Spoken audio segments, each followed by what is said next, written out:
the people who actually building the logistics industry. So operators, founders, and leaders moving freight and shaping the future of supply chain. And today I have a special guest. My guest is Vache, Jag Ourfalian, founder and CEO of Jetline Transport. Jetline Transport was built by a team with over 25 years of 3PL tracking experience, serving hundreds of shippers across the United States, including some of the largest companies in the world.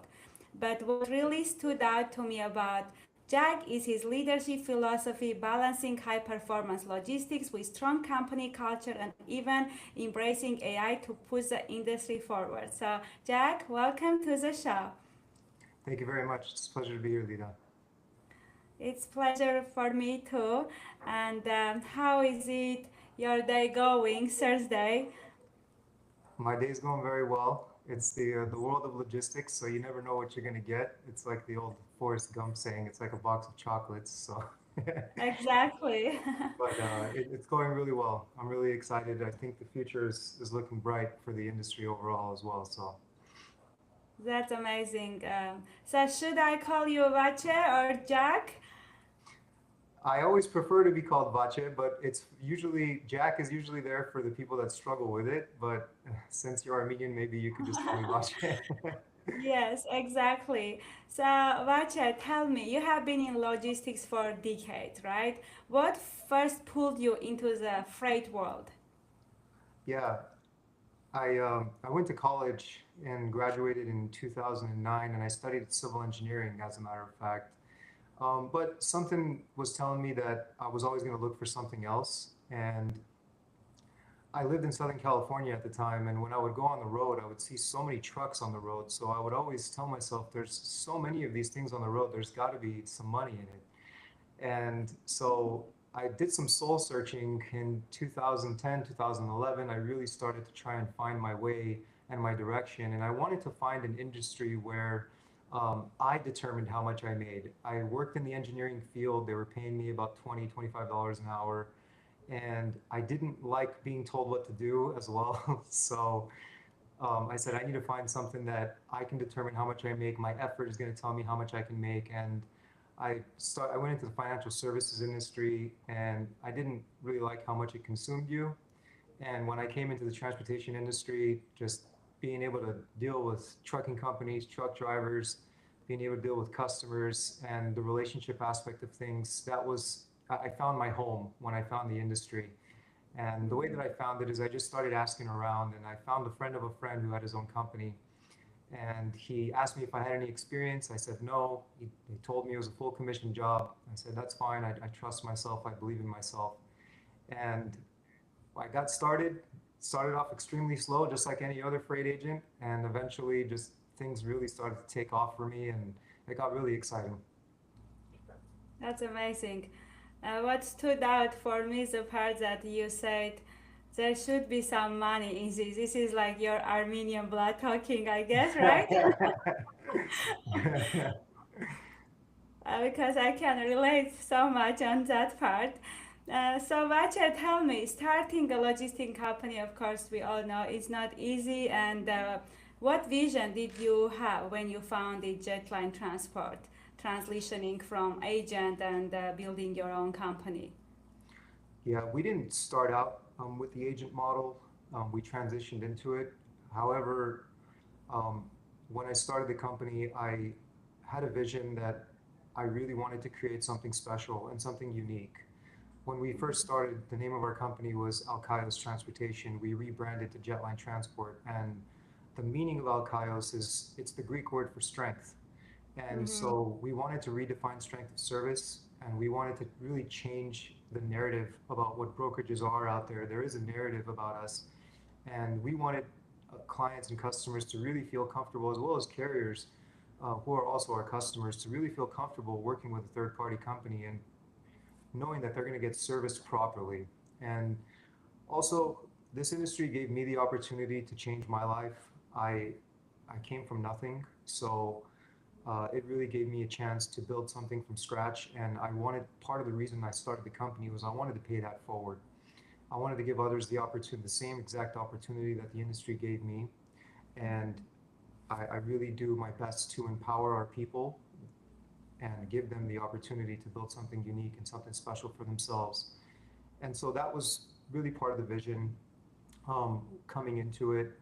And there were some things that I saw at my previous company that I was mistreated, and I wanted to fix those wrongdoings when I did it. So uh, that's where I'm at now, and it's been really exciting. I love seeing people's growth. It makes me so happy when I have some of our people come up to me and tell me how, you know, we don't just focus on the trucking side of things.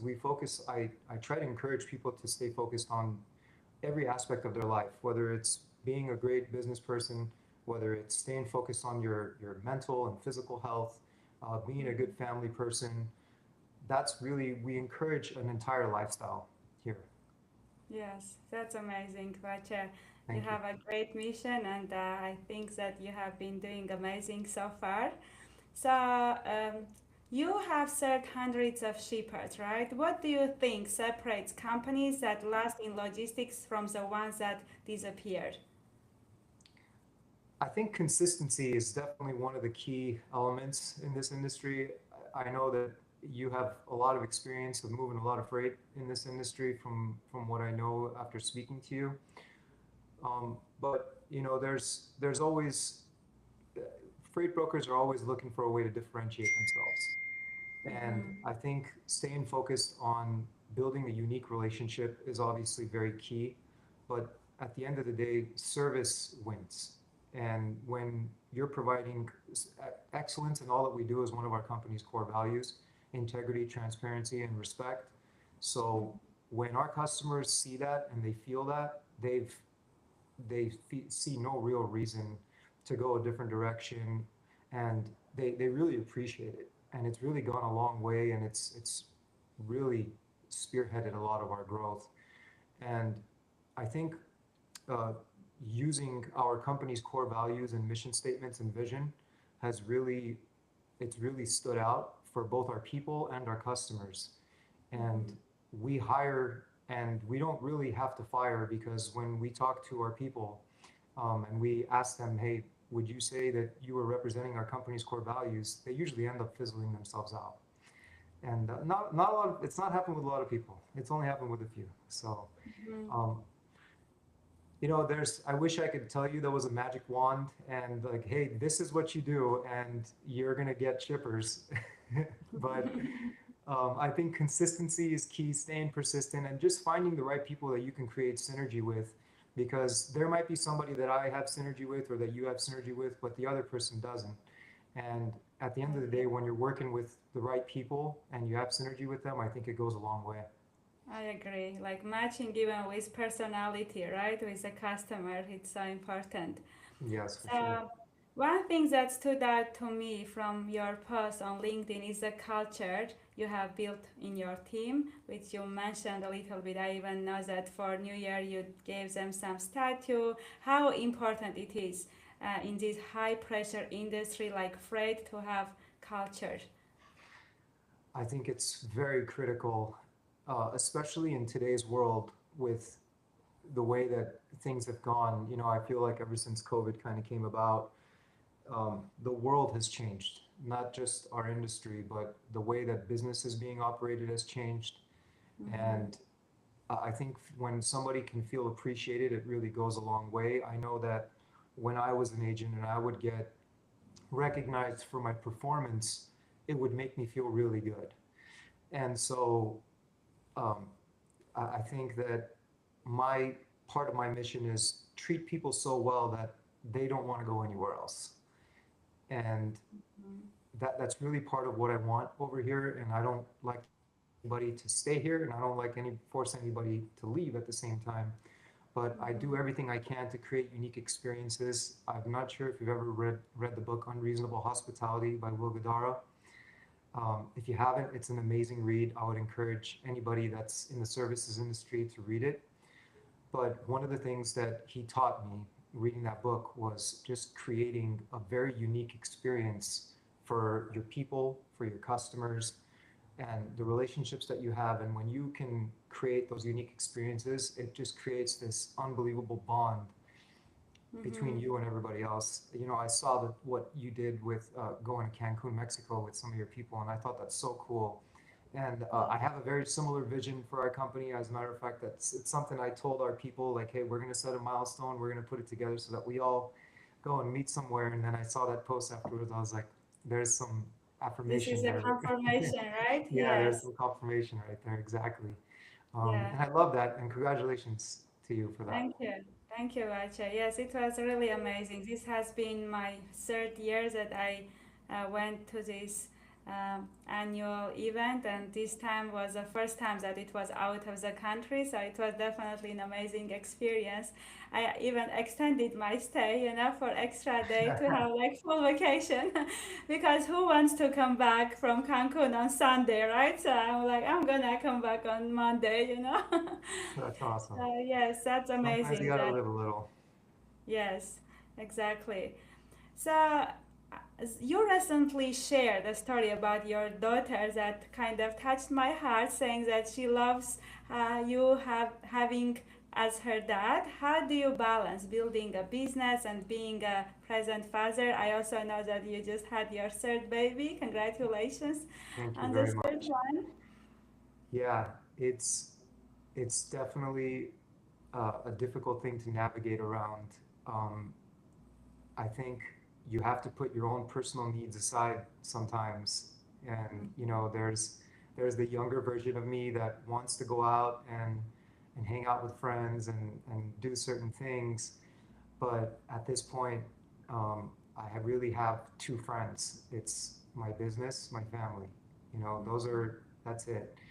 And I saw a recent article, and it was talking about how there's usually four burners that that you have to deal with in life, and you can really, if you want to be somewhat successful, if you want to be relatively successful, you need to keep three of the burners on. If you want to be super successful, guys like Jeff Bezos or Elon Musk, you can only keep two of the burners on. And what the burners represent is number one is family, number two is friends, number three is physical health, and then number four is your business. So um, usually guys like Jeff Bezos, Elon Musk, they're highly focused. They've been highly focused on their business Business. Mhm. and maybe their health. I'm not Elon Musk, not so much. Seems like Jeff Bezos, yes. But Definitely not on family, right? you look at their family lives, there it's not much. And who knows what their friendship levels look like? We probably won't know the answers to that, but I can imagine it's not fantastic. Yeah. So Uh, I know I have my three burners that I try to, instead of turn them off or turn them on, I try to lower them. And I was Mm-hmm. talking to my wife, and she's like, you know, that's kind of what you got to do. You don't have to turn them off, just lower them and turn them up when you need to. So I know how critical it is that when you're raising young children, to have the presence of their father and to have that relationship with them at an early age. It gives them a lot of confidence down the road. The first 5 to 8 years of their life, you're going to see them the majority of the time.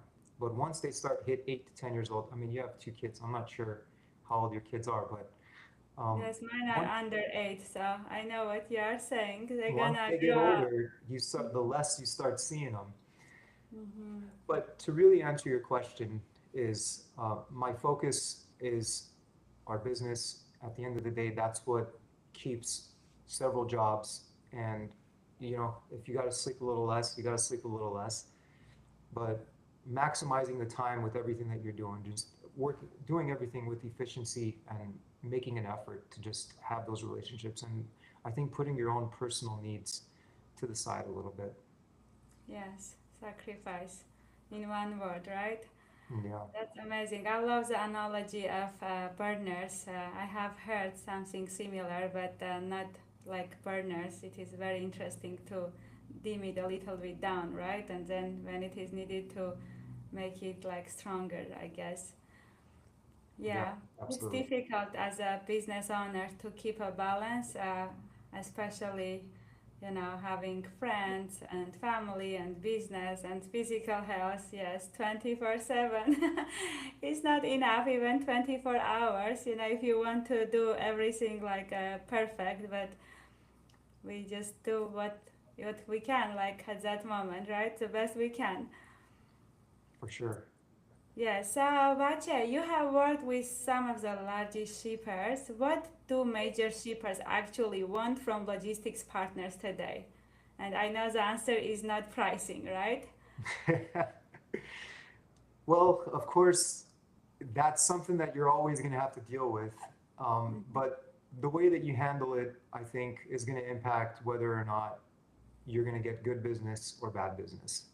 Mm-hmm. And one of the things that I encourage a lot of our people, and some of the things that I tell our customers ourselves, is if you're looking for the lowest price, then I may not be the right person for you. And one of the questions that I really like to ask is, if you save $100 or $200 on a shipment because you're looking for the lowest cost person, individual, Mm-hmm. what's it going to cost you if something goes wrong with that shipment? Because typically, at the end of the day, cheap usually isn't good. Um, cheap is not usually a word that I like to use. I usually like to use the word cost effective. Um, Mm-hmm.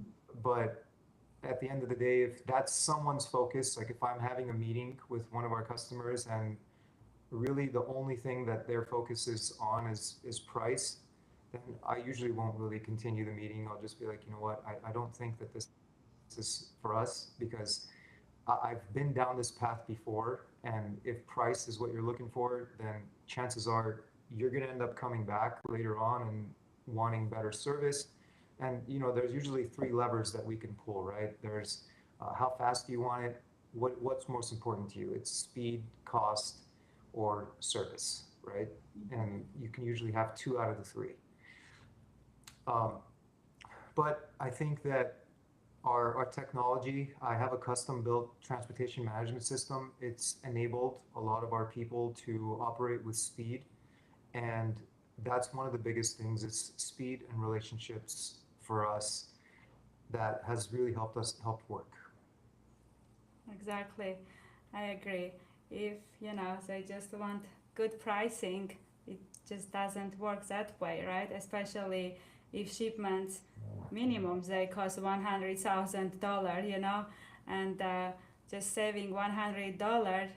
Recently, I actually had a situation like that it happens very rarely, but the driver got arrested because of drug, and the like lot got damaged, which they was not paying as good as they were supposed to pay, and now we have to like deal with claim and stuff, and if it was just a matter of like 100 $200 extra that we could have avoided this situation, but Yeah.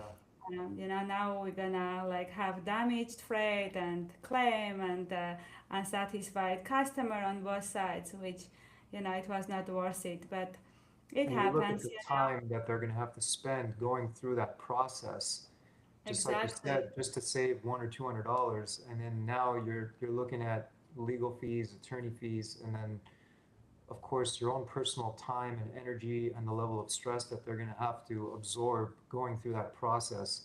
It's never fun, and so Yes, you look at it either on the front end or the back end. exactly. So, Vache, you appeared on one of the podcasts discussing AI in transportation. So, where do you start seeing AI actually helping logistics companies, and what are you doing within your company? So this is kind of the elephant in the room everywhere you go Yes. right now, right? I think that there's a few approaches that we have taken as a company, and the one thing that I'm trying to do is I'm trying to empower my people with AI, and I'm doing what I can to look at, all right, what is there that's a repetitive task that AI can fulfill for us, rather than replacing an individual. I don't think that replacing people is the right idea. I think empowering our people with the tools, and um, one of the things that I've been able to do is make our people's jobs easier by integrating AI into certain aspects of our business. Mm-hmm. And I continue to do so. Our TMS has AI integrations in it, and we're already our invoicing is already automated. Now we're building an AI co-pilot into our TMS system that's really going to help our agents just work with speed. And Mm-hmm. I think that that's really going to help take us to another level. Our developers are currently working on training the model. And so, um, you know, I think just you look at repetitive tasks and certain simple processes that can definitely be automated that can help you focus on the right things, which are let me make sure that things are being serviced properly. Let me make sure relationships are in place. Let me make sure the right carriers are hauling our freight. And in reality, that really should be what a freight agent's job is, collecting a POD and uploading it into a system. That's an autonomous task, something that Exactly. you shouldn't have to do yourself. Exactly. But the things that really matter, that's where I think it should be integrated. I absolutely agree with you, Vache. So, what are the biggest challenges integrating AI into the operation from your experience? Well, thankfully, I'm not a coder or I'm not the actual guy that's having to deal with the back end of it. Um, but of course, I think just getting familiar with the technology and making sure that you're using it the right way is very key. And it's moving so fast, and so much is coming into the picture every single day. And making sure that you're choosing the right ones, I think, is very, very crucial as well. Um, but in my opinion, I think that if you can have the right people come on board into your company, and whether it's outsourced or if you have it in house, that's great too. But finding ways to not replace again, but integrate it into your company to make your company more efficient and be able to operate with speed. But the biggest challenge is, I think, keeping up with the new technologies that are coming out to me and just making a decision of, okay, this is what we're going to use, not this one. I think when Exactly. you're overwhelmed with options, for me sometimes I'm just like, there's so many options. Which ones do you go with? I agree. And sometimes you have to make them work with the technology that you have. That's, I think, one of the harder things that you have to do when integrating AI, working with the existing tools and also training your team to use it, because we can have all the technology or the AI, but if we don't know how to use it, it's not gonna do anything, right? Absolutely. Mm-hmm. Thank you for your opinion, Vache. So here I want to mention quickly and thank our sponsor for this episode. It is Digital Permit Book. If you are a tracking company and still dealing with stacks of paper binders, this platform helps fleets digitize driver documents, compliance records, and inspection all in one place. It is a smarter way to stay compliant and organized without the paperwork chaos.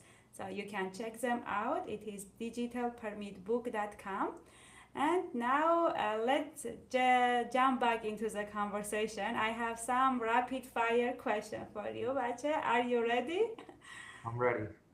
Okay, so coffee or energy drink when the freight chaos starts? Coffee. I don't have energy drinks. The one word that describes the logistics industry. Crazy. The funniest excuse you have ever heard for a late pickup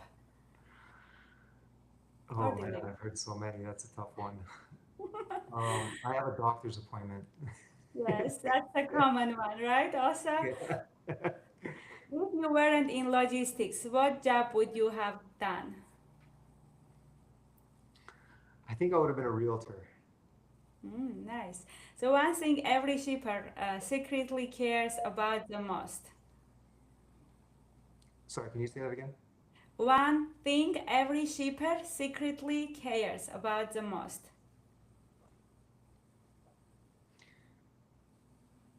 Just get the job done. Get the job done. Get the Promotion. job done. My answer would have been promotion. There Less we go. stress. A leadership lesson you learned the hard way. That's a good question. I think um, knowing and understanding yourself and understanding your own flaws will give you the tools that you need in order to actually become a good leader. Because as a leader, you have to think others first and then you. And you have to have the mindset of what can I do to put my people into a position to succeed rather than what can I do to help myself succeed. Exactly. Morning person or night owl? Morning person for sure. It used to be the What other way is around. what is harder, parenting or running a logistics company? Oh, that's a good one. Um, I enjoy parenting so much, but I'm gonna go with running a logistics company. AI in logistics, game changer or overhyped? I think it's in the middle right now. I think it's overhyped, but I think it also will. It's gonna change the game, but it's a little overhyped in every industry, not just ours. Yes. One word your team would use to describe you as a leader. That's a good question. Maybe you should interview your team. Yeah. Um, I've heard things like he's so easy to talk to. He's the best. Just whatever you want to say to him, you can say, and that's what we love. I Um, love it. yeah, I'm an open book. I'm always willing to hear what everybody has to say. If someone has a challenge, if someone has input on what we can be doing better, I want to hear it. Yeah, We're radically transparent with each other. that's amazing, Vache. Thank you so much. This has been a great conversation. Thank you for sharing your experience, your perspective on leadership, and how you are thinking about the logistics and how you are operating. And to everyone listening, if you enjoyed this episode, follow and subscribe to the podcast and share with someone in logistics who would get value from it. And until next one, thank you, Vache. Thank you very much. It's been a pleasure. Thanks.